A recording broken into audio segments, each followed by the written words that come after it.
I live with my grandmother. My grandmother raised me. And she'd be like, put a pinch of this. And I'm like, Nanny, well, what's a pinch? Youth is a passion for me. Youth is huge. I have 3 boys. I love being in the community, love giving back. We're like their counselor. You know, we listening to their problems or what they went through throughout the week. Celebrating Black history. It became a month-long celebration in 1976. Thank you for joining us. I'm Rochelle Hamilton Jr. And I'm Kaylee Hanna. This month is a time to remember the important things Black people have done in our country, and especially here in our area. And it's also a time to celebrate Black culture and why it's important to keep passing down its importance to the next generation. Cultural icons like Black hair salons and barbershops, which have played a role in Black culture for generations. KAMR Local 4's Princess Bryant went to a local salon and barbershop to get an insight into the importance of these businesses for Black culture. It's been a safe place for the Black community for decades. We're like their counselor. You know, we listening to their problems or what they went through throughout the week. So I feel like it's also ministry too, you know. I feel like this is my calling that God has given me to, you know, pour into his people. Garland Dean, owner of Dean's List, says that the barbershop is not only a safe place for his clients, but for him as well. So I'm able to reach out and connect with other men, gentlemen. I have a diverse group of men that I speak with, that I'm able to understand that, you know, it's definitely a safe haven. The salon experience starts early in Black childhood, with many first experiences happening in their home. My first experience was from my sister's boyfriend. I got my hair cut like when I was 6th grade or something like that. He used to cut all different designs in my hair and whatnot. My mom bought me my first pair of clippers at the age of 13, and I started cutting my brothers' hair, brothers and cousins' hair. Along with being a safe place, these shops are also a confidence booster. My favorite part is just the end results and then just seeing my clients satisfied, really. Oh, it looks really good. Getting to know them on a personal level, because most of my clients become like a friend, or, you know, they're not like clients, they're like family friends, you know. Over the years, hairstyles have changed, but the hair salon and barbershop continue to provide a safe place for Black people. In Amarillo, Princess Bryant, KAMR Local 4 News. Dean and Grady both say that while working, they have been able to see generations of people come in. And they say that they've also seen them get that confidence boost that only salons and barbershops provide. Well, it's called soul food for a reason. A number of dishes come to mind which provide comfort and home memories. Up next, we'll explain the origins of soul food and learn about some of the recipes that have been down and perfected through generations.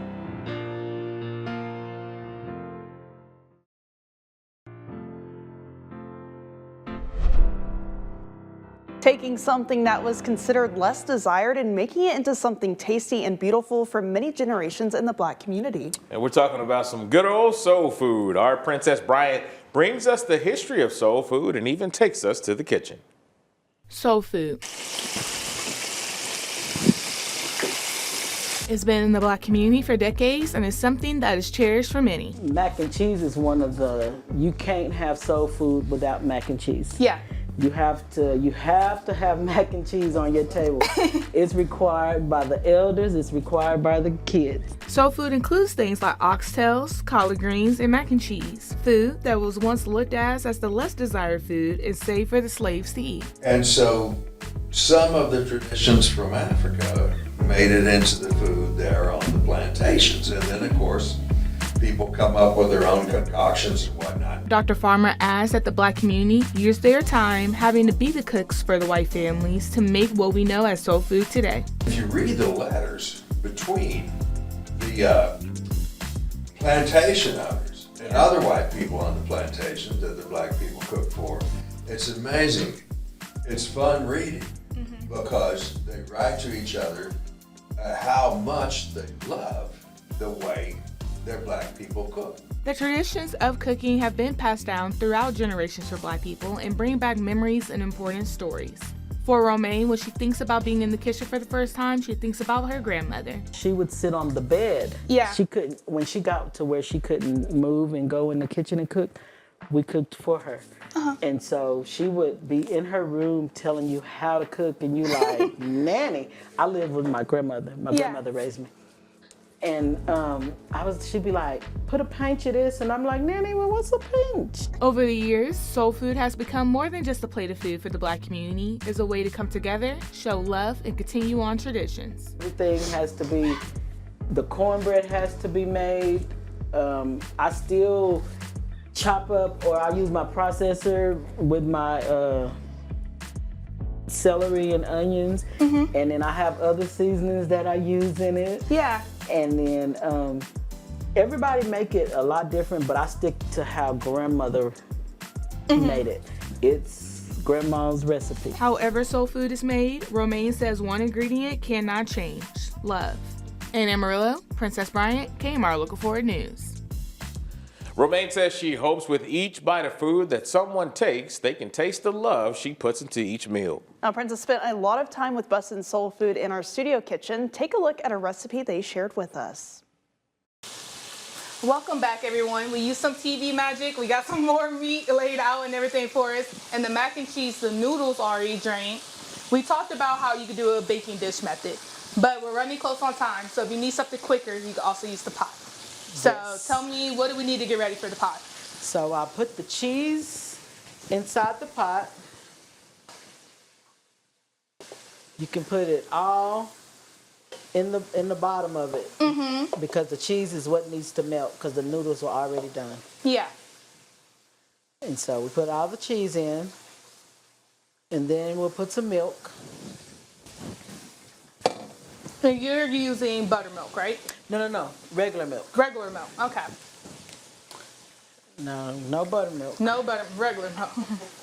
I'm mixing that with the ribs you did the other day. I'm getting it all mixed up. It's okay. So we pour as much milk, because that cheese is gonna be thick. Right. So trying to help coat the bottom. Yes. Okay. Let me move this out the way a little bit so you can see. So I used, for 1 bag of noodles, I used a quart of milk. And some people like it less. Some people might want more. Me, I like it loose. Yeah. You don't want too thick. Right. Yeah. And then so I'm gonna add some butter into this. I'll toss this for you.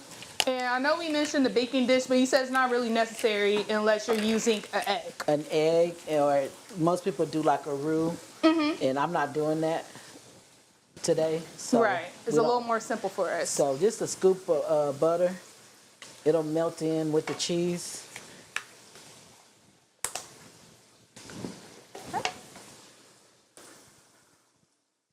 And once the cheese starts melting, which is starting to melt already, then we'll add the noodles in, and then we'll add our black pepper and a little salt, and it's done.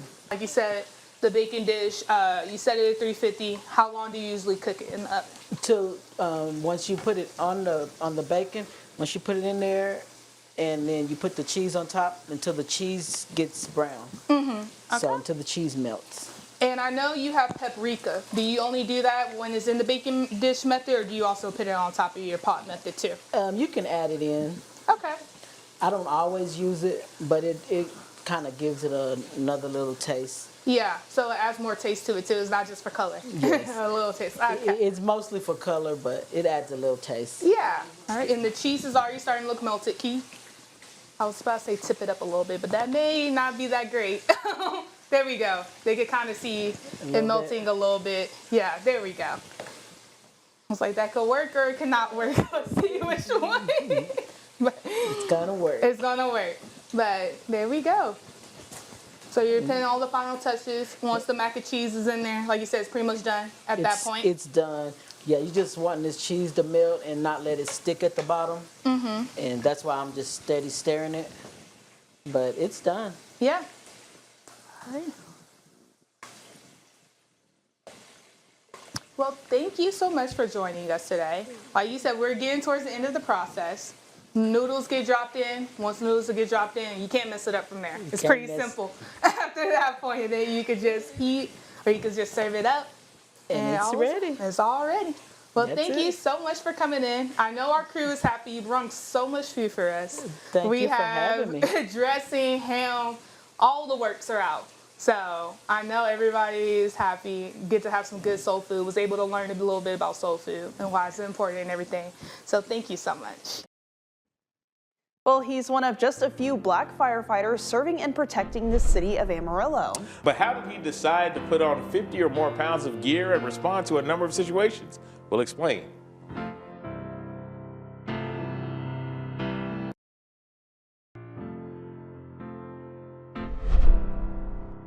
Our first priority is your life, and once you're out, then second is your property. We understand that everybody has property, stuff is expensive. You know, we want to save your stuff as quickly as we can. Kyler Williams became an Amarillo firefighter in 2014, starting an extraordinary journey filled with instances of inspiring others while saving lives. Williams is one of only a few minority firefighters to serve Amarillo since it was founded in 1887. His service to the area honored earlier this year, being named Amarillo South Rotary Club's Firefighter of the Year. We caught up with him to learn his story. Meet Kyler Williams. Grew up on the north side, born and raised over there. He's a graduate of Paladero High School. I was telling you I wanted to be a lawyer growing up. I realized that was too much school, didn't want to do that. That's when he met his best friend, and it would change the course of his life. Mason Madrid, his grandpa, was a firefighter here for 32 years. And so we met each other and started talking to his grandpa, and his grandpa was like, man, y'all should do this, you'll love it. Williams would graduate from the Fire Academy right out of high school and became a certified firefighter in 2014 at the age of 21. I failed a couple times, I didn't give up. Third time was a charm, I got hired on, and it's been a blessing since. Becoming one of only a few black firefighters to serve in Amarillo since the city was founded in 1887. His story, a living example of turning pain into purpose. My dad was killed when I was 2 years old, so I was raised by a single mother. Met my stepdad actually came in my life in 6th grade. I call him my dad, great blessing to me, great guy, but being raised by that on the north side in a single family home, you don't see people like that make it out that much. As one of only a few minority firefighters to ever work at AFD, Williams has a unique story and an extraordinary job. His favorite part? Youth is a passion for me. Youth is huge. I have 3 boys. I love being in the community, love giving back. It's honestly the kids. When you see just a random kid driving by, you see a kid, you know, giving you the horn or waving at you, that's the blessing. Another cool part of the job, the tools and toys they get to use. Here at Station 8, we have an engine. This has 4 guys on it. This responds to every medical call, vehicle wreck, carbon monoxide, smoke detector, everything. This is our main truck here. And then this one over here is our grass rig. This is grass 8. So this one will go on a dumpster fire, on a grass fire, of course, anything, windy days. Here's the coolest pocket all the kids like to see, is the jaws of life is what you see here. So we call it spreaders. We have some cutters, and then we actually have a ram here. These are quiet. These just get a battery. You just have a battery, you plug in your battery, and then it's ready to go. So, like that. So it's a lot easier. They are a little bit heavier. Yes, this is cutters. So basically a pair of scissors. Think of it as scissors. I mean, that thing will cut that like a piece of paper. It'll cut it quick. Yeah, you cut that thing, and I mean, if we have a wreck where we have to cut somebody out, we can have that roof removed in probably a couple minutes, probably about 2 minutes. And I'll show you that cardiac monitor. And the cardiac monitor too, that's something that's new also. Like I said, 80% of our calls are medical calls. It'll tell you once the fire's up. It'll tell you right here, it'll have your heart wave going right there, and you can see that. And it has everything from oxygen on here already. It'll take your blood pressure. All of it to help keep people like you and me safe.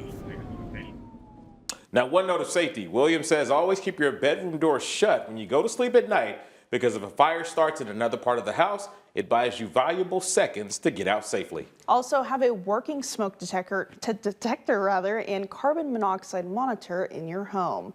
Well, when you look at NFL teams making headlines, the Dolphins aren't top of mind. But nestled in the Dolphins roster on injured reserve is a player named Jalen Conyers. Now, before you ask, no, he hasn't played a down this season. That's due to a leg injury he sustained in training camp. Nevertheless, the Groover native has a long list of credentials to contribute to the 2026 season. He helped his high school team get their first state title appearance in 2018. And out of high school, he committed to playing for the Sooners, although he was a redshirt player and didn't play in any games.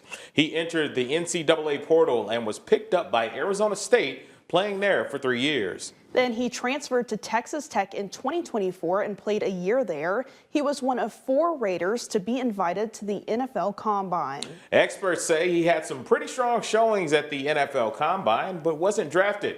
He signed on with the Dolphins as an undrafted free agent, and our sports director, Clint Brakebill, spoke with him after he announced the deal. He told Clint he's been proving people wrong his whole life, so why not continue that by going undrafted and making a name for himself?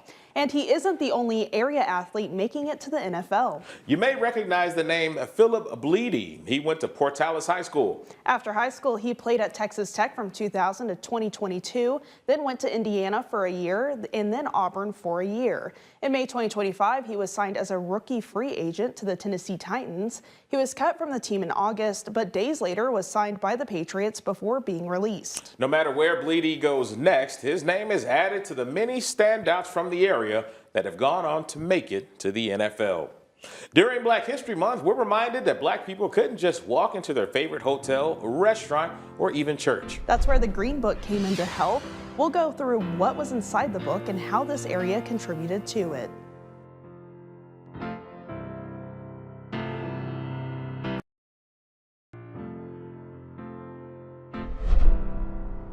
There was a time in American history where Black travelers had to keep a guide to know what places were safe to stop along their travel. This guide was named the Green Book, made by Victor Hugo Green. KAMR Local 4's Princess Bryant gives us the history of the Green Book and what it looks like today.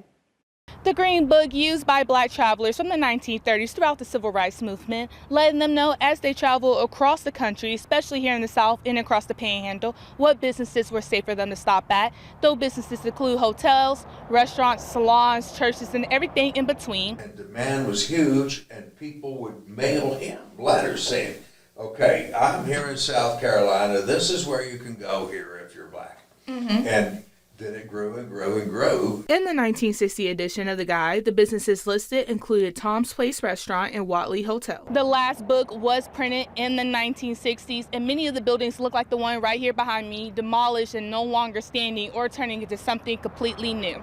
But we'll look and see if there was a modern Green Book, what would it look like and what businesses would be included. While there is no longer a need for the Green Book, there are still plenty of Black-owned businesses across the city in Amarillo. Whether it be Delvin's Soul Food Restaurant or North Heights Discount and Cafe, they provide a sense of community, not only for Black people, but for everyone.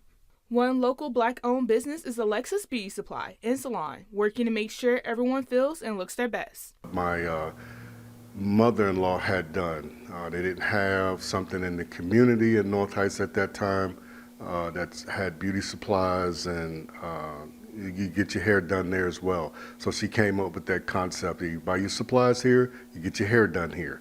So that's what she started, and then I continued to do. Green Books will also sometimes list community centers. The Charles E. Warford Activity Center is in the heart of North Amarillo. I started coming to the Warford probably about almost 4 years ago.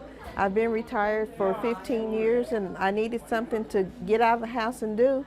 So I started coming to the Warford and doing a lot of the classes. This center provides a place of community for the north side of town, but it also opens the doors to the people from across the area. Community from the north side of the south side of town to come here. That's the part. In my swimming aerobics classes, I very seldom see a lot of us on this side, about 5 or 6 of us, but the majority of the class come from the south side, and we have the best time fellowshipping. Opening the door for everyone in the community to experience what is all out there, not only in North Amarillo, but across the city. We don't want to just be known as a salon that just does ethnic hair. We want to be known as a salon that does all hair, because when you go to beauty school, they train you in all hair. They just don't train you in one specific type of hair. And so, you know, it doesn't matter what the race is, what it is.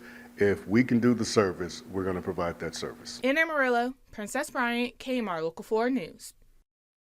Well, Claudia Stewart wears a lot of hats in our community, one of those being a writer. Now she's tackling writing for children, and our very own Andy Justice sat down with her for details.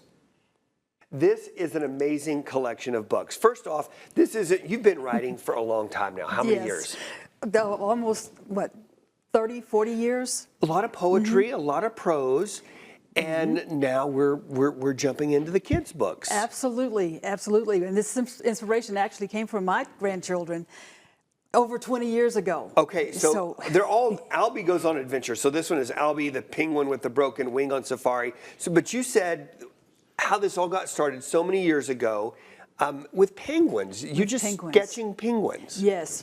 My grandchildren were home over the holidays, the Christmas holidays, and we were looking at March of the Penguins, the documentary. Right. And I was just sketching penguins as we were looking at the program and just throwing them into the floor where the kids were, because they were all seated down there watching the documentary. And the next year, when they came to visit over the Christmas break again, they said, "Grandmother, where are the penguins?" And I said, "I haven't sketched any penguins since last Christmas." And they said, "Well, we like those penguins." And so I just started sketching more and more penguins, and now it's just blossomed. Well, I know you're an accomplished author among many things. I mean, you have you've got several degrees from WT. There are so many things that you've done. In terms of this, what is it like to go down this venue versus some of the poetry and prose that you've written in the past about introducing a whole new audience to somebody named Albie? The inspiration, of course, came from my grandchildren, but I've been doing penguins for years. But sharing the book idea, even as an idea, people were always grasping for more about penguins. And these were from adults. And I said, well, why, penguins always give me pleasure drawing them, sketching them, talking about them, and seeing them. I can't go any place and visit any place without visiting the penguins around in the zoos and stuff.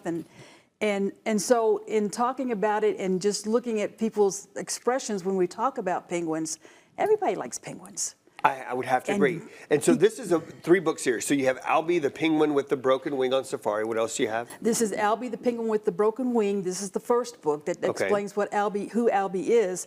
And then Albie, the penguin with the broken wing at the Paralympics. Okay. Niagara Falls. The United States has invited the penguins to Niagara Falls for their inaugural Olympics, Paralympics. And so we don't have any penguins in North America. No. So they all come from all over the country, all over the world. And in this book, it talks about the places that they've come from. It talks about the types of penguins that they are.